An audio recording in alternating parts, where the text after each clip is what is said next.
Welcome to Equans Voices, the podcast by Equans. At Equans, we design and deliver solutions that support our clients' energy, industrial, and digital transitions.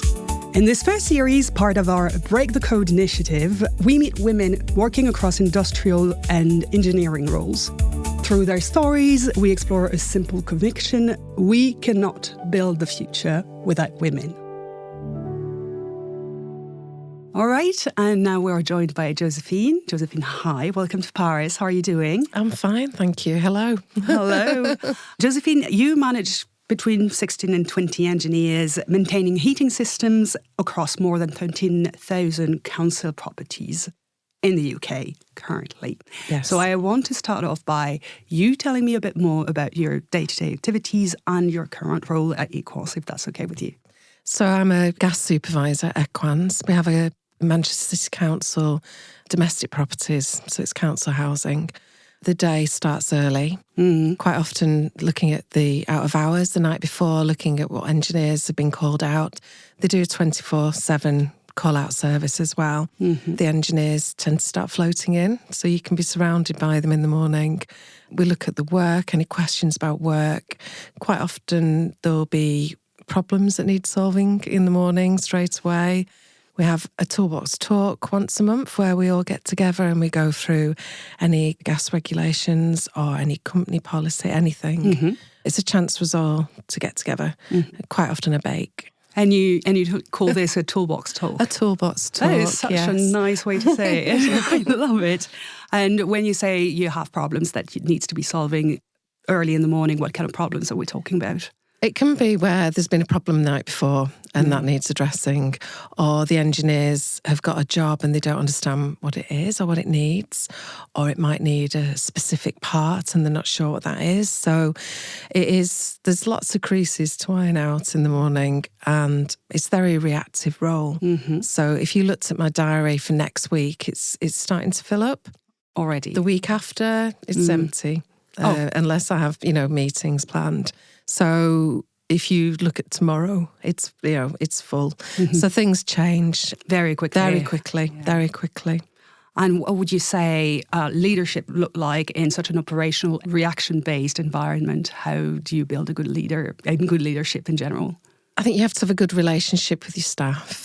And that's not just the engineers, that's the sort of back office staff. So the planners are really important because they plan the work. So we have the planning boards that we can look at and see if the engineers are falling behind. We use Teams a lot, so the engineers will put on Teams if they need some additional help or a bit more time, or they're looking for some more work. The work can be very quick. They could go in and need batteries in a room thermostat, or it could need a big part and it's going to take 3 hours. Until the engineer gets there, they don't know what they're facing. So it's a lot of juggling for the planners and for the engineers, just especially in winter. Winter's our busy time. Yeah. So problem solving is top of the list. And organisational skills. Yeah, I've got lots of spreadsheets. Oh God, I hate those.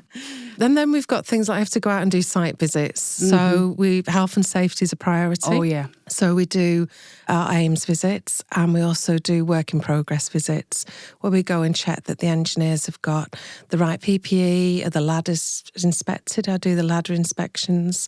We have scaffolding that we use. There's lots of different things that the engineers need to carry out their day-to-day work. And I mentioned initially between 16 and 20 engineers. How many engineers in total do you work with? So we've got... It changes regularly. I can imagine. We've got apprentices as well. So that includes the apprentices. We've got 3 apprentices at the moment. 2 are due to come out of the time. We have a team of servicing engineers. I think there's about 9, 10. So we can move the workforce between the servicing and responsive. We have another supervisor that looks after the servicing engineers. Okay. So, and you have the planners as well, as far as I know. And we've got the planners. Yeah. How many people does it take to plan that kind of work? I'm not sure. I think they've got about 10 planners, so they're a different team. But we work closely, and we have Elle is the manager. Okay. And they all have different roles within the planning team. Makes sense.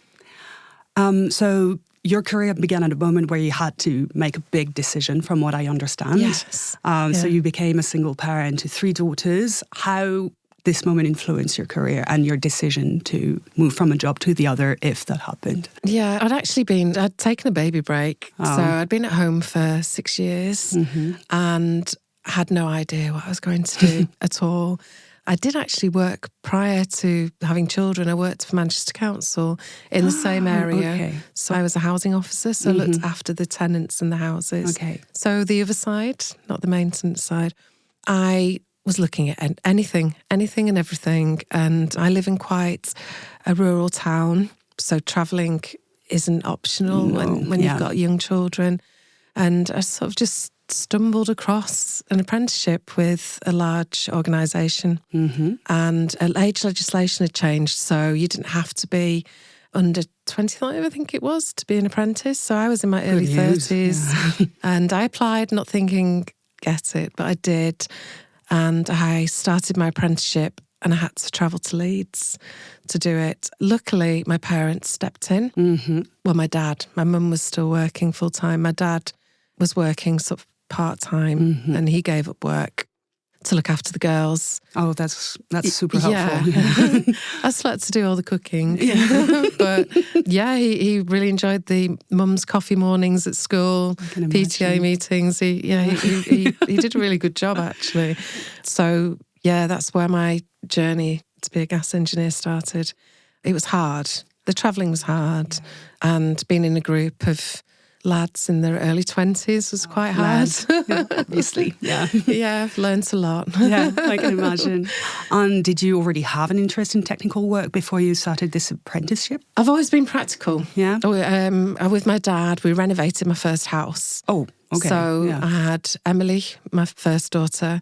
So I called the house my second pregnancy because it took 9 months. That's a good one. 9 months so we could move in, Emily and yeah.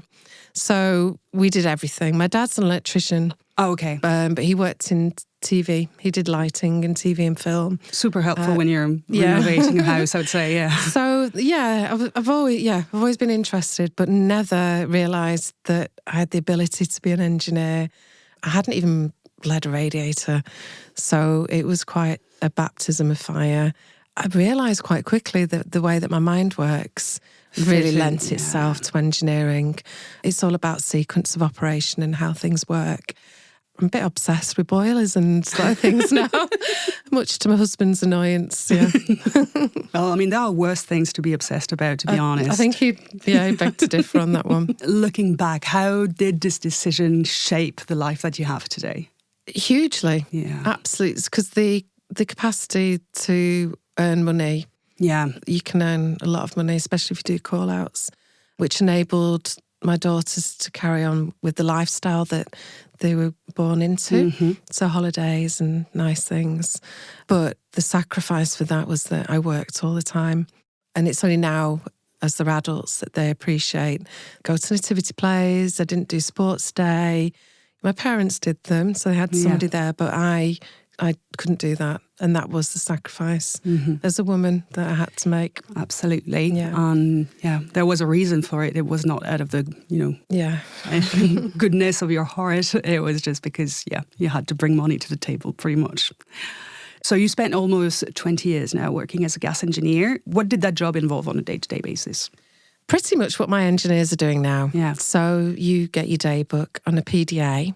They use very similar planners to what we use, and service and repair. So you're going to people's homes, which is quite a privilege to be invited into somebody's home. Absolutely. Especially when they've no heating or hot water in winter, and then you can leave and they've got heating and hot water. It's a great feeling. I can imagine. So it is challenging as well, especially in poor weather, snow, things like that. Yeah. You still have to be organised, have your parts, have your van stock. So it's a very different job to what I've got now. Yeah. But you still have to problem solve. So yeah. And could you work on any kind of boiler? Or Yeah. That is so impressive. Yeah, I did go into social housing, it's a similar setting to what we're in now, for 13 years. So we only had like 3 different types of boilers, which is what we have on this contract now. We've also now got like the air source pumps and ground source pumps, and we've got the renewables. Yeah. So the industry's changing. So you're having to work alongside with different technologies as well. My first apprenticeship, we covered every boiler. Every manufacturer. And for the new kind of boilers, do you have like training sessions to kind of teach you how to work on them? Yeah, we do use, at the moment, we use subcontractors to do the work. And the engineers, some of them have had training. I think it's a national shortage at the moment where you can get the heat pumps fitted. But then to maintain them. Yeah, and the repair, that's like moving forward, that is something that we're looking at, and having that in-house as well. Yeah, I can understand this. And what did you enjoy the most about working in the field? Apart from sort of fixing something and talking like a true engineer.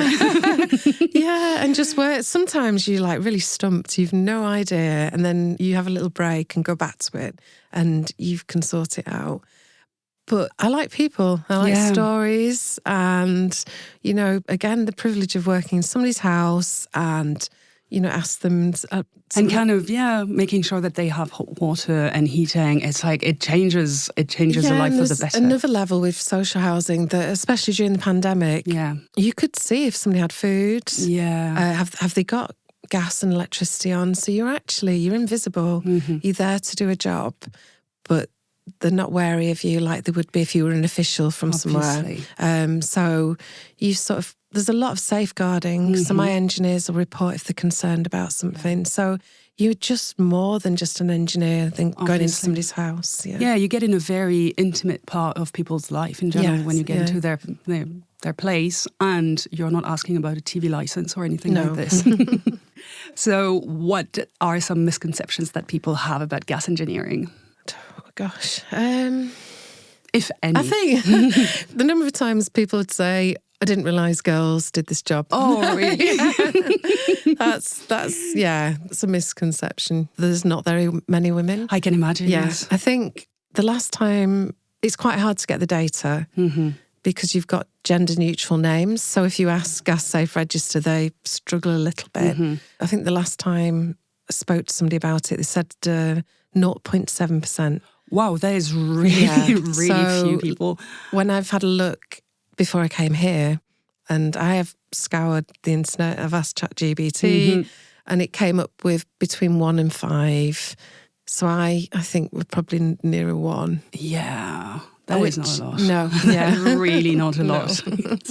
So 15 months ago, you joined Equans and moved from working in the field to actually having, a leadership role. How did that transition happen? Can you tell us a bit more about this? I think because I'd worked in an office before I had children, things were different. There's no floppy disks. We had floppy disks and memory sticks. Memory sticks were just coming in. Yeah. I still remember floppy disks. So there's things like that. But Word and Excel have moved on a bit, but there's still the same programs. Yeah. I think I missed being out and about, and I missed listening to my music, my podcasts in my van. I enjoyed being with people, though, because it's quite lonely being out on your own. I can imagine. Waistline, put some weight on because I'm not running around. That was the biggest one. Yeah, my work trousers didn't fit me for a while.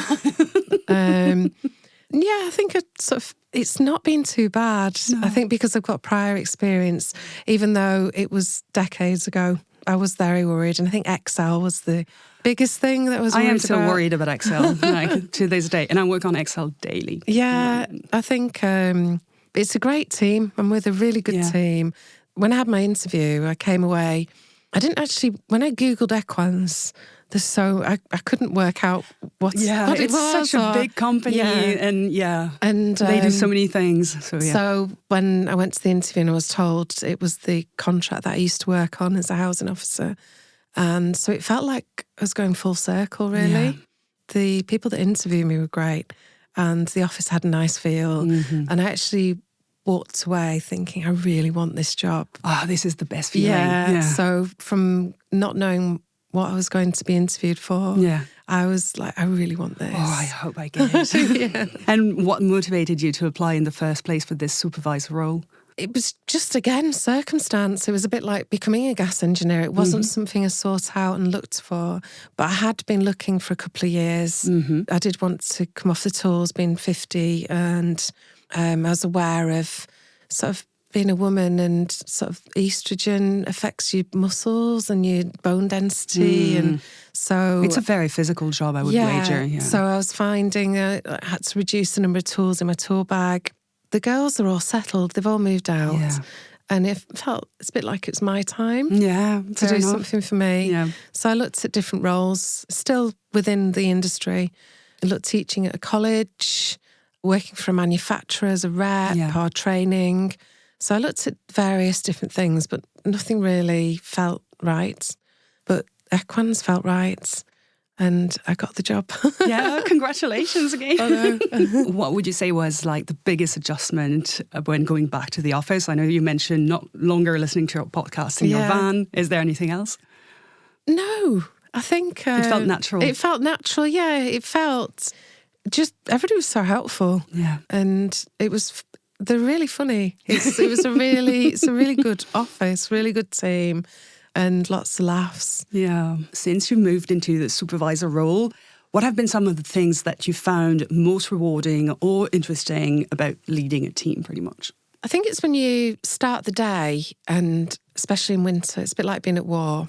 You start the day and you've got no availability. Oh. There's jobs coming in. Everyone's sort of like, this isn't going to work. And then it seems to just all pan out. And it's not because it's naturally happened. Like a team's worked hard to make it happen. It's not magic. It's just Yeah. I think there's lots of wins through the day. Yeah. There's some fails, and there's things you learn from. Yeah, exactly. You learn from them. You learn from them. It's very important. Yeah, it's we've now got an in-house, pretty much full team. Okay. Whereas when I first started, there were a lot of agency and contractors, which led to a lot of quite hard managing them because they could ring in sick and they're not within our sickness policy. Yeah. And so the chain of responsibility is a bit like exploded. Yeah, so we've got now an in-house team who work well together. No, that feels like a big win. Yeah, definitely. Are there part of the job that surprised you a lot when you started as a supervisor? Probably not, because I'd worked as an engineer. Yeah. We had a lead engineer. We didn't have a supervisor. But I think I sort of knew how it all worked. Always important to have somebody that leads the team that actually knows the nitty-gritty of the job, I'd say. Yeah, and I've got a really good manager as well, Panna. She's great. She's really supportive and she really encourages me. That's big. That's really big. Circling back to the importance of role models and people helping you in your career in general, has there been any kind of specific challenges about leading a team of engineers across so many properties that you can recall? I think the biggest sort of challenges have been things that are out of our control. So like physical assaults and things like that. They're difficult because it's a person. It's one of your engineers. You do feel a little bit like mum. Yeah, I can understand. So you've got, I really care for everyone. Yeah. And so that's been challenging. I can imagine. It's not something that happens all regularly. Yeah, no, I hope it's not frequent. No, but we are sort of working in people's houses. It's unpredictable as well. Mm-hmm. But we have things in place. They have like lone working devices. Yeah. There's trackers on the vans so we can see where people are. So we've done everything that we can. And sometimes it's just... And training. Yeah, of course. Sort of conflict avoidance training and things like that. But I think that's the hardest thing. Yeah, I can imagine. I wouldn't know how to deal with this. Yeah. What have you enjoyed the most about stepping into this leadership position in general? I think just being part of a really good team. Yeah, I feel like your team is great. Yeah, I'm quite passionate about the whole thing. Yeah, well, that's great. That's the best way to work, honestly. But I think Equans... I started the Women in Leadership Level 5 in November. Yeah. And that's been great. That's been a really good experience. So the cohort, I think it's 15 or 16 of us. Sorry if there's 16 and I've said 15. But a group of women from all over Equans, all working in different fields. And we have online tutorials with have a tutor, Kirsty. And we also meet up once a month.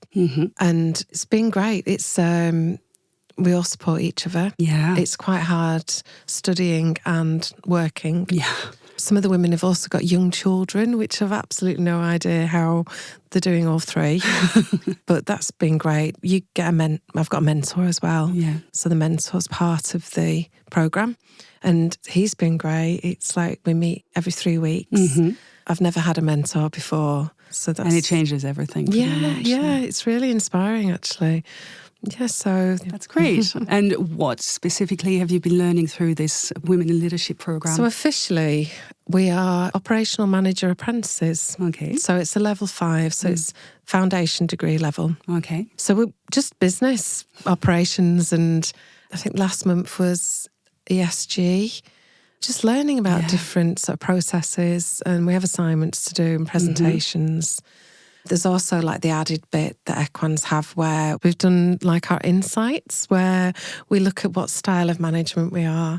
I've done this with my previous company as well. Yeah. So you've sort of red, yellow, and what green. colour are you? I'm yellow. Okay. So I'm yellow, then green, then red. And is there blue as well? Oh, blue, yes. I think I'm blue because I remember. Blue. There's 4. Yeah. That was really interesting. Yeah. And it changes how, when you know what somebody's in. So we've got the little bricks. Yeah. So when you know what somebody's insight is, it makes you stop and think. Exactly. Okay, it's easier to understand. They just want facts and figures. Exactly. Where they're coming from. Yeah. It's like, you're red. I can tell. Yeah. This is a different way to approach things. Have there been any projects, initiatives, or even changes that you've been particularly excited to work on? There's one that we're doing at the moment, so it's in its infancy, is looking at women's workwear across the company. So we're just working with one of the suppliers, the manufacturers. So it is in its early days. We're waiting for the samples to arrive. Women's workwear it's really moved on in the last few years. But I'm quite involved with tradeswomen. There's a conference in London, and it's called WIT, Women Installers Together. And the same question comes up every time. It's like women's trousers. Really? What is wrong with the They're trousers? just the sizing. Oh, They cost double the price of the men's. Yeah, the pink tax. They're just, I've worked somewhere that wouldn't buy me women's trousers. They said men's are unisex. Yeah. Men's unisex trousers is not just, unisex. No, it's not. So that's something that we're looking at. I can't think of anything else. That's brilliant because it allows me to move on to the next section, which would be, being a woman in a technical field. So you've spent most of your career in a very male-dominated field. What has the experience been like for you? It's been on a whole good. There's a few things. I think there's a lot of unconscious bias. Yeah. Where you turn up and people are like, oh, I didn't think women did a job like this. And they're not being horrible. No. And then you get asked, how old are you? How long have you been doing this? Are you qualified? Can I see your diploma? Yeah. So, when they say, how long have you been doing it? They're trying to work out, do you really know what you're doing? Yeah. You don't get asked all the questions in one go. You get sort of different questions asked by different people. I mean, even like trade counters. Yeah. If I go to a trade counter I don't know and I'm dressed normally and I've got my red lipstick on, they sort of ask me, have I been looking at YouTube? Oh, really? I've been doing this for 20 years. So there's different, and there's no malice with it. No. It's just unexpected. And so my emails always say Josephine. Yeah. And if I say Joe, quite often people presume that you're it's male. A man. Yeah. So it's sort of, you don't want to make people feel awkward. No, of course not. I mean, some people just don't like it. Yeah. Yeah. What can you do in those cases? That's their problem. Yeah, exactly. Yeah. Did you ever feel like you had to prove yourself more? Yes, constantly. Yeah. Constantly. You always feel that there's somebody waiting to sort of show that women can't do this. Any slight mistake and that's it. You're going so down. you have to be better than the boys, and it's quite exhausting. And at the beginning, it was quite it was hard. Mm-hmm. There were points where I was like, I can't do this. I'd be sort of in a basement with a boiler and it was leaking. And I was like, I can't do this anymore. But time and experience sort of heals that. And it's just getting to know the boilers as well. Even all the different manufacturers, they're all similar. They all operate in a similar way. That's good to know. And what helped you stay confident in those moments of doubts that you may have had? Not my husband. I once rang him. Yeah. I once rang him and said, I can't do this. And he was like, I'm an art lecturer. I can't help you with that leaking radiator. I have no idea, baby. I'm sorry. No, other women, there's quite a network of women that I've trained with, worked with. We quite often have a giggle about the same questions being asked. And if you're having a hard day and somebody asks you, are you qualified? Oh, yeah. It's sort of a bit like... It piles on. Yeah. Whereas normally you just shrug your smile and sort of carry on. Yeah, other women, that's been a big help. Yeah, they know exactly what you mean when you're talking about those kind of microaggressions and things like this. Yeah, so it's sort of... it is, and even like the teams that I've worked for, I've always been the only woman, but I've always had good teams. Yeah. You know, there's always somebody, if you're stuck, they'll help you. And you'll help them if they're stuck. Yeah. It's just, that's everything about good teams. I love it so much. So have you ever, for instance, experienced imposter syndrome in your career? I know I have, personally. Yeah, I did at the beginning. Yeah. There was... Especially when things are going well, and you're sort of like, hold on. Something's going to happen. Yeah, somebody's going to find out soon that I really don't know what I'm doing. Yeah. I'm not sure. I think it's age. I don't know. When did that start to change? Probably more towards my 50s. Yeah. And maybe, I don't know, but it is, we've done a course actually as part of the Women in Leadership on imposter syndrome. And Equans have run one. They tend to refer to it as imposter phenomenon because syndrome infers there's something medically wrong. There is something medically wrong, exactly. I mean, I experienced it a few weeks ago for the first time.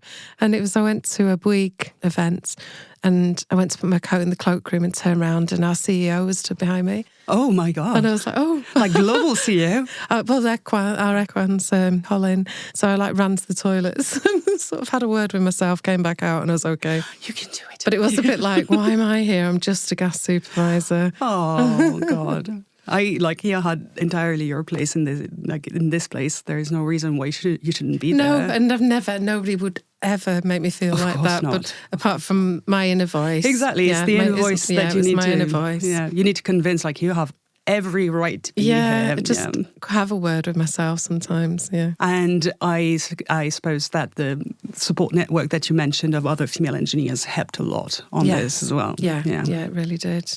And you also mentioned that Equans gave you some tools to help address the problem of imposter phenomenon, which I'm going to use by now. Yeah. It's actually, we have the Women's Network. Yeah. And it was part of the Women's Network. Mm-hmm. So these are sort of webinars that you can join and they're downloaded. You can watch them. But there was a really good one on imposter phenomenon. Really? So, yeah. That's good to know. That's really good to know. So I know that beyond your actual operational role, you're also involved in improving inclusion within the company. So, for example, you talked about workwear for women. Why was that important for you? I think it's because it's a common subject. It's always raised. Mm-hmm. There's three subjects that are always raised at the women's conference, and it's toilets, trousers, and bullying. And it's been the same for years. Yeah. And the young girls that we quite often do a Q&A, and the young girls, it's the same thing. Yeah, still. Yeah. Toilets are a big one, not at Equans. Yeah. But sort of, there isn't, in England, there's no legal requirement to have single-sex toilets on site. Okay. So it's a big problem. Yeah, actually. So the women's toilets quite often are locked. You have to lock them. I think I saw something on Instagram. There's a campaign at the moment to unlock our toilets. Yeah. That you shouldn't have to. Yeah. That's kind of weird. Where do you go if you can't? You just have to. I mean, it's during the pandemic, it was hard because you normally go to McDonald's or a supermarket, but during the pandemic, they were all closed. Okay. So the organisation I work for, we did have a unit that we used, but so it's something that People don't think about it, but it's such a big problem. Yes. Yeah, makes sense. Are there any changes that you hope to see internally at Equans currently to improve inclusivity? No. It's, the Women's Network, we look at different subjects, but I'm on the menopause committee because the laws are changing in Britain as well. Really? But Equans are already ahead of the mark. There you go. Yeah. No, I've never felt so it's so inclusive. This is brilliant. Yeah. This is great. And would you say that those kind of networks, so you mentioned Women Together Network, would you say that those networks are important for women in technical fields in general? I think they're important for all women. So we've got 7 different networks at Equans, and they're open for any employee to join. And they're a wealth of knowledge. The exec team listen to them for, seek advice about subjects and things. They're very valuable. Yeah. And it's quite early days. I've only been here 15 months, so but I already I like what I see. And you've been very involved as well, which is always great. So I know that your daughter is now following in your footsteps, so I wanted to kind of, get onto this a bit. She's currently an apprentice plumber on the same contract, so is she working for Equans as well? Yes. She's been working for Equans since the summer. Okay. So she applied. She's done this off her own back. She applied for the role, and she also applied for a similar role for another organisation, and she was offered both positions. So she chose Equans. So she stays with me during the week because she's got her own flat, and we travel in the morning. So it's quite nice because we get to talk very early. As we mentioned before, we get up at 5:30. Yeah. She said to me that she can't remember the last time she felt this happy. This is so beautiful. Yeah, I know. Happy to be working on a toilet. So yeah, she's not. No, she's found what she wants to do. So she wanted to go into renewables, but you have to do plumbing or electric before. And that's where it started. But she's enjoying college. She's constantly showing me pictures of taps that she's fitted or toilets that she's fitted or baths, and extremely excited about them all. It's incredible. Yeah, I think she's clever. She'll do well. Yeah, I'm sure she will. She seems to be thriving. Yeah. And you mentioned a bit earlier that sometimes you have people that kind of second guess your presence because you're a woman. But when it comes to your daughter, I guess she grew up seeing your work as just another type of work, completely normal for a woman to do. Yeah, it was. None of them wanted to do it. Yeah. They were not interested at all. And it was only a conversation that Eve had with a friend of mine, Ella. So Ella had been a gas engineer and she'd been a supervisor, and she now works for one of the big manufacturers. And I think Ella had said to Eve, "What are you doing? What do you want to do?" And they had a discussion, and this is where the renewables came from. Okay. So we've got Ella to thank. Thank you, Ella, for this. Great. So I want to kind of finish on advice for younger generations, specifically for women. So if a young woman were listening today and was curious but uncertain about a career in engineering or technical trade, what would you say to her? Never give up, because it's not easy to get into for men or women. Apprenticeships are quite hard to find. You can't go to college now and do plumbing. They want you to have an apprenticeship. So keep trying, and don't let anybody tell you can't do something, because it's a really good career. Yeah. And it's served me well, and it'll serve my daughter well. Oh, so. Definitely. And what makes you proud in your day-to-day work at Equans? Makes me proud? I think my team. Yeah. Yeah. Let's go back to the team. Yeah, the team make me proud. Yeah. And working for Equans, I'm proud to work for Equans. Yeah, good company that kind of aligns with your values and everything. Yeah, absolutely. Yeah, always very, very important. If you were young again, like when you chose this path for the first time, would you do the same choice? Absolutely, yes, yeah. I would, but a lot of the girls that I see leave is when they have children. Oh, yeah. So having children and this industry don't mix well. No, I guess it doesn't. Because it's the childcare hours and things like that. So a lot of the girls I trained with are no longer in the industry. Yeah. But yeah, some are. And don't they come back afterwards? No, they don't. No. I've seen women move into very different roles. I think one woman's a policewoman. somebody else is doing sales, somebody else is a beauty therapist. They've gone different routes. Yeah. So it's, but hopefully things will change. And I think, companies are going to have to be more adaptable with sort of, you can't be on site at 7 or 8 in the morning when you've got a young family. Yeah, very true. But that's true for men as well. Yeah. How do you see your profession evolving in the future, both supervisor and maybe even on the engineering side?